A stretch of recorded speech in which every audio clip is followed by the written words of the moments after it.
Assalamualaikum warahmatullahi wabarakatuh. Waalaikumsalam warahmatullahi wabarakatuh. Balik lagi bersama kita Kuda Ngising Motegi. Japan hasil sprint dan race. Tapi kita ngomongin overall dulu. Menurut lu seri Motegi ini membosankan apa enggak sih menurut lu? Kalau menurut gua soal juara ya membosankan. Bagi gua sih yang menarik tuh ya jagoan gua lah. Segitu star paling belakang ya, tapi bisa masuk podium. Belum aja star paling depan. Ya pasti dipantatin semuanya. Oke, pembukaan sudah menarik ini. Kita ngomongin sprint race dulu nih. Sprint race. Menurut gua Acosta harusnya bisa lebih pintar ya. Sayang aja dia. Ya wajar lah rookie melakukan mistake juga. Tapi untuk sampai seri Motegi ini ya, menurut gua Acosta ini berkembang dan di antara KTM lainnya menurut gue masih paling the best dia ini. Kalau menurut lu gimana tuh? Ya Acosta sih semenjak sebelum seri ini berlangsung kan gue udah bilang dia kayaknya bakal jadi the next baby alien. Apalagi di debut pertamanya musim ini, pole pertamanya juga musim ini, harusnya sih dia menurut gua bisa lah kemarin. Cuman ya memang rookie mistake wajar. Kalau ngomongin soal perkembangan ya seperti gua bilang, dia ini the next baby alien. Kalau di sprint menurut gua mungkin iya khas rookie dia buat kesalahan gitu. Karena dia pun bilang sendiri untuk di sprint itu dia ambisi untuk ngejar Peko-nya itu tinggi gitu. Makanya dia ngelakuin kesalahan kan. Tapi kalau untuk race-nya menurut gua sih enggak. Dia belajar dari sprint terus dia ngelakuin kesalahan itu bukan karena emang ambisi dia, tapi lebih ke dia ngulik nih motor KTM ini sejauh mana, sebatas mana dia bisa maksimal gitu. Dan akhirnya ya walaupun endingnya jatuh ya, tapi menurut gua otak dia itu jalan di sini. Ya gue sih setuju ya sama lo.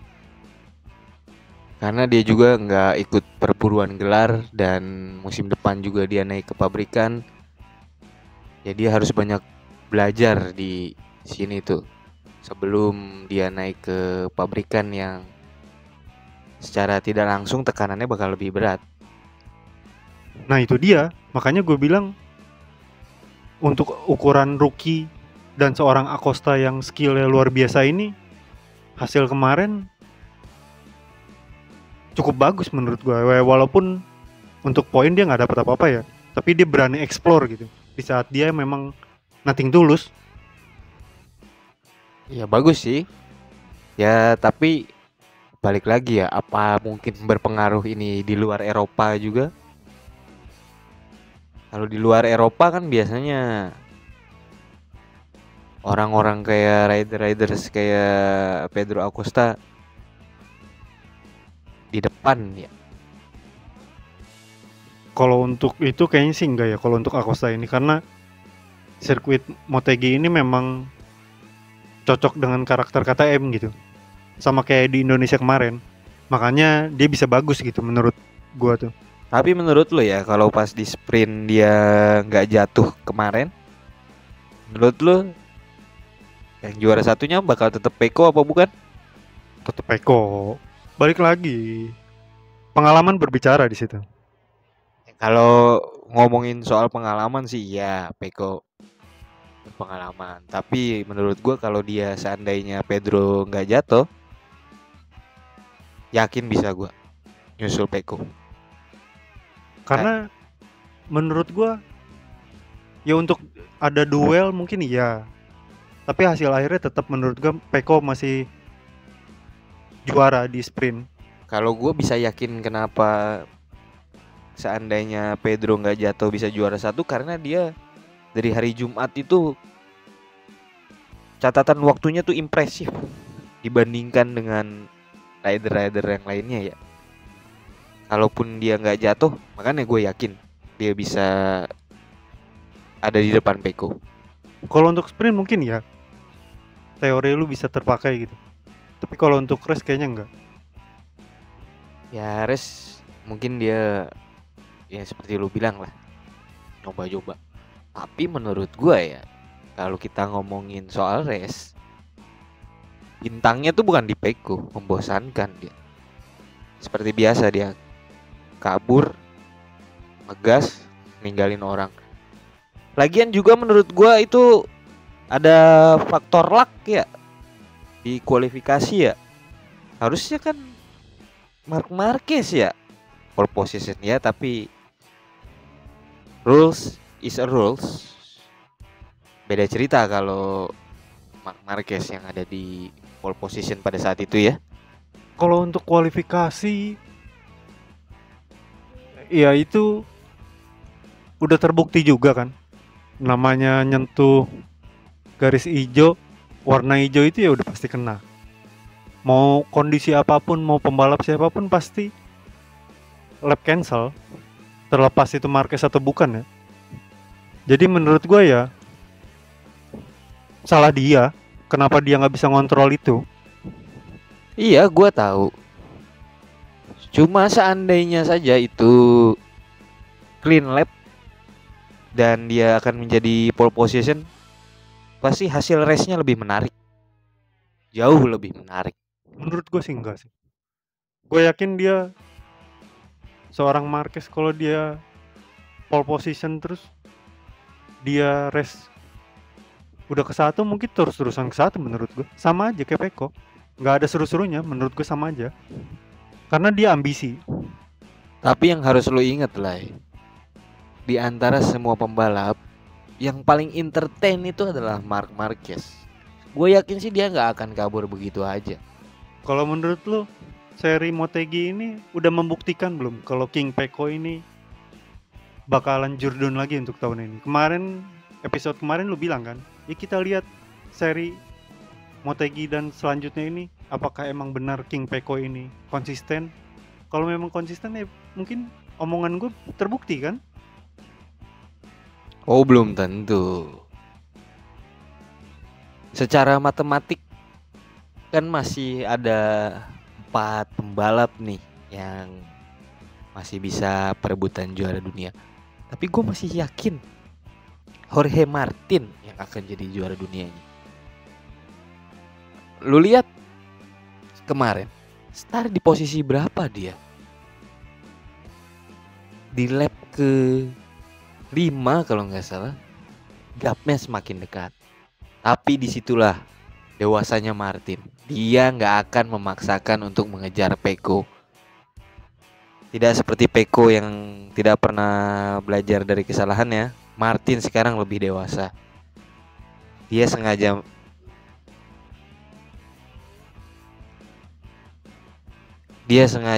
menahan di posisi 2 bukan karena dia tidak mampu, karena dia sekarang sudah memikirkan poin.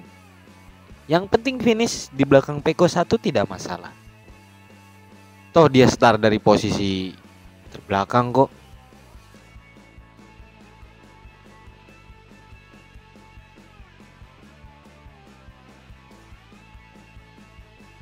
Menurut gue sih enggak ya. Kemarin tuh ya mungkin ya benar Martin ngejaga poin, dia nggak berusaha nyusul Peko gitu. Kalau gue sih lebih menekankannya ya King Peko ini udah mulai lebih berstrategi karena serinya udah mulai sedikit dan dia fokus untuk motong gap poinnya ya, jadi konsisten sekarang. Dan menurut gue Motegi kemarin itu King Peko is back, konsisten ya maksud gue. Coba kita balik keadaannya. Misalkan Martinnya yang di depan, Pecco-nya yang start di belakang. Gue yakin Pecco nggak akan sebagus Martin. Mungkin ya dia bakal merangsek ke depan, tapi ujung-ujungnya mistake sendiri. Khas Pecco selalu melakukan kesalahan di saat-saat yang genting. Kalau menurut lu kan dari awal episode ini selalu mempermasalahkan GP23 dan GP24 ini beda ya. Dan kemarin di seri Indonesia itu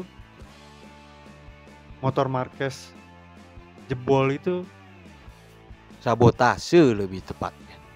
Ducati nurunin performa GP23. Menurut lu itu masalah?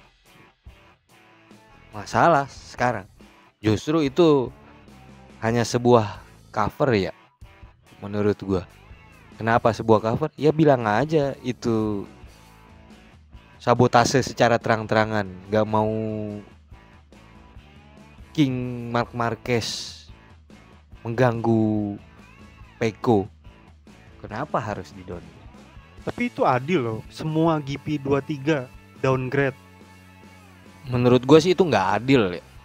Harusnya Ducati itu boleh lah downgrade di GP23, tapi tidak dengan King Marc Marquez. Kan Marc Marquez musim depan itu akan jadi teammate-nya Pecco. Harusnya dia dapat perlakuan spesial lah seenggaknya. Oke, kita lihat hasil nanti. Kalau memang statement lu yang kemarin itu terbukti, ya gue bakal mengakui itu. Kita lihat siapa yang terbukti omongannya. Prediksi dulu deh. Australia. Martin, Pecco, Acosta. Sprint dan race. Ya. Oke. Sprint, Martin, Marc Marquez. Nah boleh lah, Pecco ketiga. Di race Marc Marquez, Martin, Pedro Acosta. Oke. Kita cukupkan sampai di sini. Terima kasih sudah mendengarkan podcast kita kali ini. Sampai jumpa lagi di episode selanjutnya. Assalamualaikum warahmatullahi wabarakatuh.